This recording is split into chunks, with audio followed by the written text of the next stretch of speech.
Hi, అందరికీ నమస్కారం. నా పేరు కిరణ్. ఇప్పుడు మనం చూస్తున్నాం బ్రహ్మముడి సీరియల్ రివ్యూ. ఈరోజు ఏం జరిగింది, ఏమేమన్నా ట్విస్టులు ఉన్నాయా ఏమనేసి అంత ఎక్స్ప్లెయిన్ చేసుకుందాం. ఈరోజు మాత్రం సీరియల్ మిస్ అవ్వద్దండి. టైం ఉంటే మాత్రం చూడండి, లేకపోతే మన రివ్యూ చూసినా కానీ ఓకే, నేను అదే విధంగా చెప్తాను. ఈరోజు నేను పోలీస్ స్టేషన్లో ఉన్నారు కదా, ఇంకా అదే డిస్కషన్ జరుగుతూ ఉంటుంది ఈరోజు అంతా. ఆ పోలీస్ స్టేషన్ మ్యాటర్ ఉంటుంది అనుకోండి. రేపు మారుతుంది, రేపు మారేది కూడా నేను చెప్తాను. మన ఛానల్లో ఉన్న కొత్తగా చూస్తూ ఉంటే సబ్స్క్రైబ్ చేసుకోండి, అలాగే లైక్ చేసి వీడియోని చూడండి. ఈసారి మన లైక్లు ఒక 20 అన్న క్రాస్ అవ్వాలని నేను మనస్ఫూర్తిగా కోరుకుంటున్నాను. సబ్స్క్రైబర్లు సీరియల్ చూసి వచ్చిన ప్రతి ఒక్కరికి థ్యాంక్ యూ సో మచ్. ఇంత సబ్స్క్రైబర్లు వస్తూ ఉంటారు అనేసి నాకు చాలా సంతోషంగా ఉంది. నాపైన ఇంకా బాధ్యత పెంచుతూ ఉంటారు అనేసి నేను మనస్ఫూర్తిగా కోరుకుంటున్నాను. సరే అనేసి ఈరోజు ఏం జరిగిందంటే, నిన్న మన వీళ్ళు మాట్లాడుతూ ఉంటారు కదా, కనకం గారు మాట్లాడుతూ ఉంటారు కదా. కనకం మాట్లాడుతూ ఉన్నప్పుడు ఏం జరుగుతుంది, ఈ విధంగా మీ ఫ్యామిలీలో మా అమ్మాయిని ఇచ్చేదానికి మీ వంశాభివృద్ధి కోసం మాట్లాడుతూ ఉన్నాం అనేసి నిన్నంతా జరిగింది కదా, డిస్కషన్ జరిగింది కదా. సరే అనేసి ఇంకా మీరేం చేస్తారు చేసుకోండి, నా కూతురు నాకు వచ్చేంత వరకు నేను ఎక్కడ కూర్చుంటా అనేసి పోయి మెట్ల పైన ఒక లాబీలో కూర్చుంటుంది. అక్కడ కూర్చొని మొత్తం శబదంలాగా పెద్ద సినిమాలో జరుగుతుంది చూడండి, మీకు యుద్ధం చేస్తున్నాము రాండి కాసుకుందాం అనేసి కూర్చుంటారు చూడండి. ఆ విధంగా కూర్చుంది మన కనకం గారు. ఇంకా సరే అనేది అటు నుంచి మన పోలీస్ స్టేషన్కు నేను చెప్పాను కదా ఆల్రెడీ మీకు.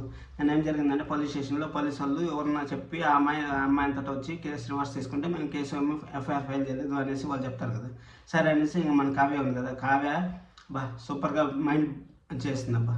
కావ్యకి ఎవరన్నా కావ్య ఫ్యాన్స్ ఉంటే లైక్ చేసుకోండి. మన కళావతి ఉంది కదా, కళావతి పోయేసి వాళ్ళ అమ్మ వాళ్ళ నాన్న దగ్గరికి పోయేసి అడుగుతుంది. వాళ్ళ అమ్మ వాళ్ళ నాన్న కూడా ఏం తెలివిగా అన్నీ తెలిసినా కానీ తెలియనట్టే నటిస్తారు.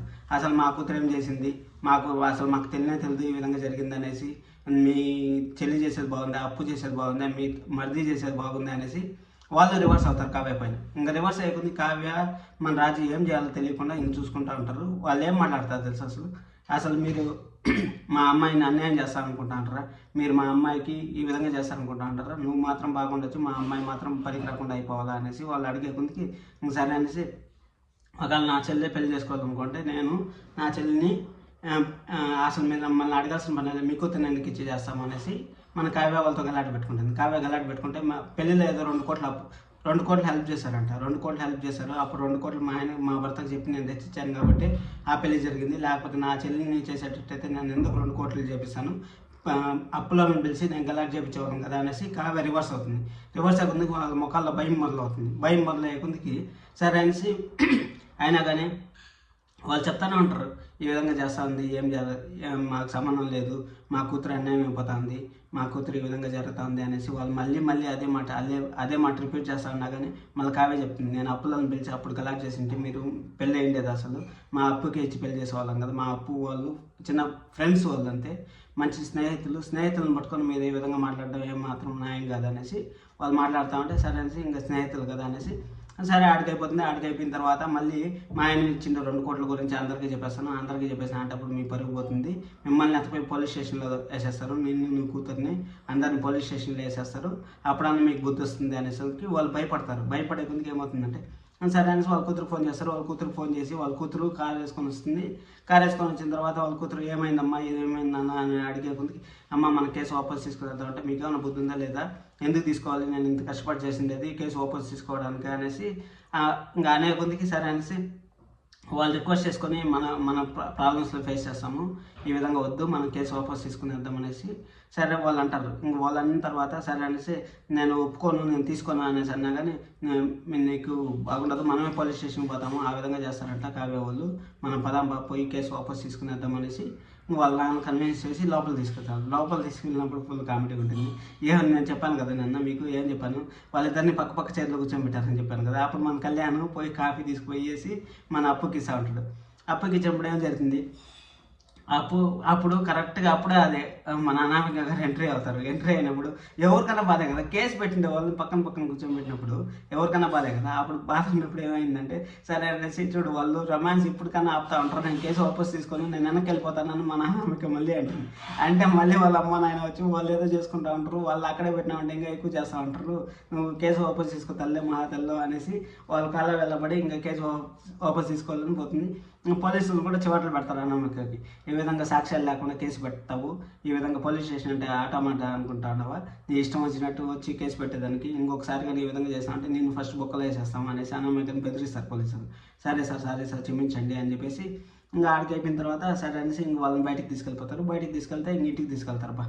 ఇంటికి తీసుకెళ్తే అక్కడ మొదలవుతుంది మ్యాటర్. మన రాహుల్ వాళ్ళ అమ్మని చూడాలి అప్పుడు. పాపం కడుపు కాలిపోతూ ఉంది. అయ్యో నేను ప్లాన్ వేసాను, నేను ఇంత కష్టపడి ప్లాన్ వేసేది అన్ని ప్లాన్లు ఫెయిల్ అయిపోతూ ఉన్నాయి, వీళ్ళు అప్పుడే వచ్చేసారా అనేసి ఇంక సరే అనేసి ఆలోచించకుండా సరే అనేసి ఇంకా అందరూ అరుస్తారు. మన అప్పు వచ్చేసింది అనేసి అనుకుంది. మన ఉన్నారు కదా కనకం గారు ఉన్నారు కదా, కనకం గారి కిందకి వచ్చి అమ్మ నిన్న ఏమైనా పోలీసులు ఇబ్బంది పెట్టారా, ఏమైంది చేశారా అనేసి మన కనకం గారు అడుగుతారు. కనకం గారు అడిగితే లేదమ్మా నన్ను బాగానే చూసుకున్నారు, నాకేం ప్రాబ్లం లేదు అనేసి అనుకుందికి సరే అనేసి ఇంకా మన అనామికని మళ్ళీ అందరూ తిడతారు. నువ్వు చేసిన ఫస్ట్ తప్పు అనుకొని నేను క్షమిస్తా ఉన్నాము, ఇదే విధంగా మళ్ళీ తప్పులు చేస్తా ఉన్నావు అంటే నీకు బాగుండదు, ఇది ఫస్ట్ వార్నింగ్ అనుకొని మేమేం మాట్లాడలేదు, ఇంట్లో అందరూ సైలెంట్గా ఉన్నాము అనేసి అందరూ బామ్మ అందరూ వార్నింగ్ ఇస్తారు. అపర్ణ గారు మాత్రం ఒక్క మాట మాట్లాడినా కరెక్ట్గా మాట్లాడతారు. అసలు ఏం జరిగిందంటే ఈ విధంగా నీ అల్లుడు ఫస్ట్ అల్లుడు ఈ విధంగా చేశాడు కదా, అదే మా బాబుని తెచ్చాడు కదా, అట్టే కళ్యాణ్ కూడా ఒక బాబుని తెస్తే ఏం చేయాలనేసి మా బాధ, అందుకోసం అనేసి నేను ఆ విధంగా చేశాను అనేసి అంటే అప్పుడు అపర్ణ గారు కూడా అదే మాట అంటారు. నిజమే కదా, ఎవరికుండే బాధలు వాళ్ళకుంటాయనేసి ఒక్క మాట మాట్లాడినా కానీ కరెక్ట్ మాట్లాడతారు, కరెక్ట్ సమాధానం చెప్పేసి ఆమె పాటికి ఆమె వెళ్ళిపోతారు. ఆమె మాత్రం చాలా సూపర్. ఇంకా జరిగిన తర్వాత ఇంక సరే అనేసి బామ్మగారు ఇంక దండిస్తారు.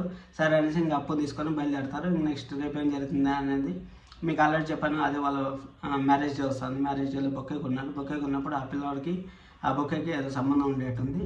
అది చూద్దాం ఏం జరుగుతుందో నేను మీకు అప్డేట్ చేస్తాను.